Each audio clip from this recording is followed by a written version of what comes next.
Joined by Sam Rolfe in the commentary box here for a wet first qualifying session of Kenko F1. I mean, Sam, deja vu, am I right? Because I don't know if you remember back to last year in Australia, that was also wet. Yeah, good evening, everybody. And yeah, rain straight away. I hope it's going to be another interesting season. As you said last year, this is how we started off the season, and how well did that go? So yeah, it's going to be testing the driver skill from the outset. A few new drivers joining us this year as well, so we'll have to see how they shape up in the field today.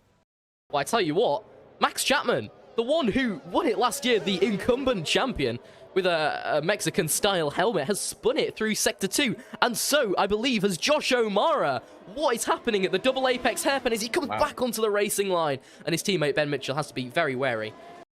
Max Chapman to the top of the time, which is 1:25.6. That's a very good lap time, almost a second faster than everybody else. I mean, considering that Max was the one who actually spun earlier in the session, that's a pretty decent recovery there from him, but realistically, we haven't seen the best of anyone yet. Not too sure who that is in the final sector. It looks like one of the... oh, yeah, it's James Wilson there in the turn 4 to 5 section once again. Wow. These drivers are incredibly struggling, and that's a wheel there. I think that may be Matt M's wheel on the track. The double hairpin section seems to be the most tricky, putting a lot of stress through the tyres, and you know, there's just not the grip out there for these intermediate tyres at the moment, and lots of drivers struggling with that. DRS is enabled. Wow, that is a bold call by the stewards. DRS enabled. Wow, does that mean we're nearing slicks?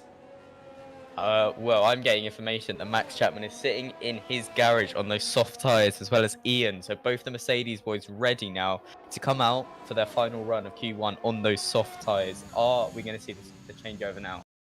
Taylor Hume is the only one that can sort of stay in, but he's got no toe, he's got dirty air, he's got no ERS.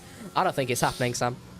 Yeah, so much pressure on his shoulders at the moment. He doesn't even know about it, but yeah, coming through the stadium section once again in that Williams. Is he going to be able to propel himself out of the danger zone? No, he's into the pits. That's it. On board here with Joel Foxhall, who is chasing his teammate rather vigorously down towards turn 1, both of them using the DRS and the toe. There, that's a great strategy by the Ferrari, and that is where having both drivers in a good position in Q2 really comes in handy, because you just get the absolute madness of a toe here in Mexico. It's so important. And the Alpine there, that's a gift. That is a gift to Joel. A 1:15 is sort of the time that Rafael's set so far. I expect Joel to probably be in the 1:14s, if not low 1:15s. Yeah, certainly, and considering he had that humongous toe all the way down this straight... Oh my god! That's a huge snap! And he still says a 1:48. What in the world? Goodness me, that was almost an aeroplane crash. Going a little bit wide there on the exit, but well within track limits. He's approaching yellow flags. That's the worst thing you can have towards the end of the lap. If that yellow flag gets in the way, he has to lift by the regulations, doesn't he, Sam? Yeah, he certainly does. It looks like they go slow through the stadium section to get a good gap, but Ian managing to avoid those yellow flags very, very well. He's coming through the final corner again, and no mistake for him like Joel, and he hasn't improved, I don't believe. He's in P13. I mean, someone else who's impressed quite a lot. I mean, both of the Red Bulls looking really racy this year. Yeah, they're very, very close, matched on pace, which is so important. If you think about strategy in the race, if you're close together, you could really work together and propel yourself up the grid. So yeah, the two Red Bulls in a good position at the moment. 1 minute 30 left on the clock. Max is going for his lap, no doubt. He's currently in the stadium section. Another one! That's incredible! That's 1/100th separating P1 to P3. What in the earth is going on? This year is going to be incredible. I can tell it already. Dylan's into the pits. He can't improve. Archie comes to the line. Can he improve? It's only to 11th. So Archie, Ian, James, Rafael, they're out. Only Alberto Modenese, who it comes to the line and cannot improve. So the bottom 5. Archie, Ian, Rafael, James, and Alberto will be lining up in qualifying 2. I am very shocked to see that it was raining again. I mean, towards the end of the session, it was a bit cloudy, but for it to start raining once again, they'll all be out on those intermediates now. And yeah, there won't be the super fast lap times we are expecting towards the end of Q3, but nonetheless, it's all about driver skill as it always is. But now they've got the wet track thrown into the mix. I mean, unless it rains on Sunday, it actually cleared up for the tyre choice, which really damages the higher up teams, but really benefits those who didn't qualify in Q3. Torben Schutt to the fastest so far by about 0.02 of a second. Max pipping him by 0.2 or so. Not really consequential so far. Joel's got the toe of Max all the way down to turn 1. This is incredible. Mercedes didn't think it through. He brakes, and that's really dangerous for him in the pit lane.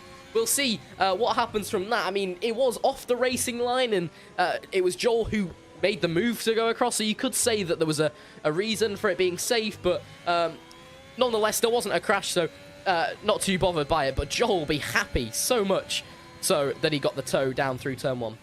Coming towards the times now where it's either you've got to get those tyres changed quickly and get back out, or you're not going out at all.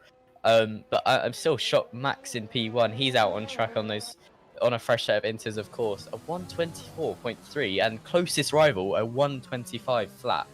I mean, here's where we see sort of lap times coming through. It's the final lap time for Josh O'Mara, who comes to the line and puts it on P6. That's really his last lap time. He's got, well, 50%. He could go again, but I don't see a point for him to go again.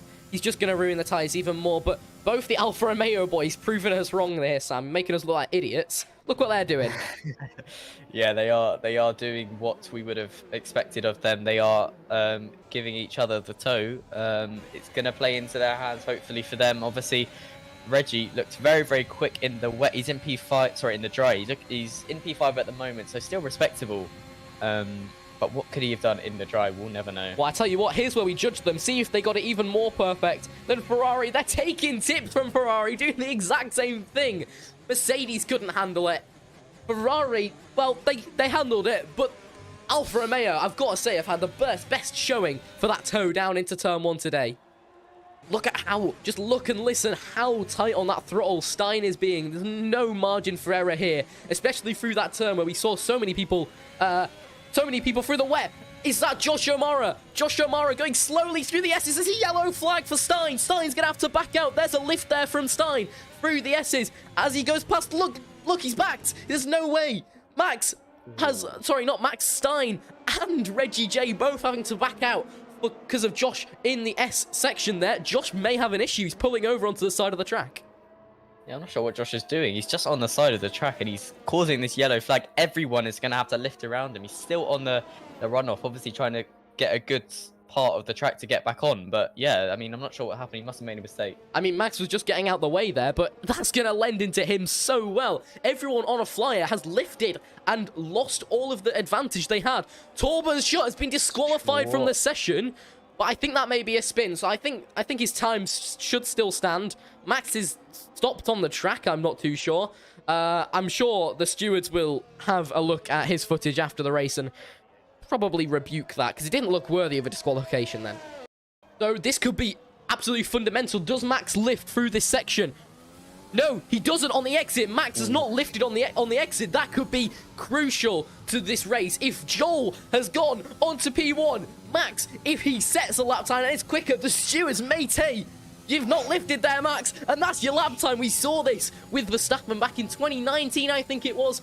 In an interview, he actually went round and said, before the stewards made their decision, I didn't lift because of Valtteri Bottas in that final corner. It cost him pole position, and there we had it. So another Mercedes error, perhaps, in the final turn. Kevin O'Mara is in provisional pole. What has happened here for Kevin? That's an incredible time. Max Chapman, Max is in the pits. Max is into the pits. He can't be in. Kevin has had an incredible time. Dylan is the only person, other than Jay Robinson, who comes to the line, who can get rid of Jay Robinson's teammate. Kevin O'Mara has had an incredible qualifying. It's a 124.2 for Kevin. 2/10 quicker than Max, a 10th quicker than Joel.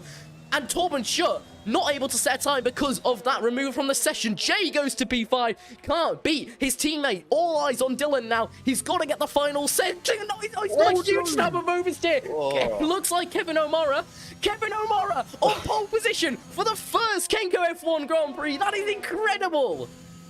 Wow, where on earth did that come from? Kevin O'Mara into pole in that Red Bull.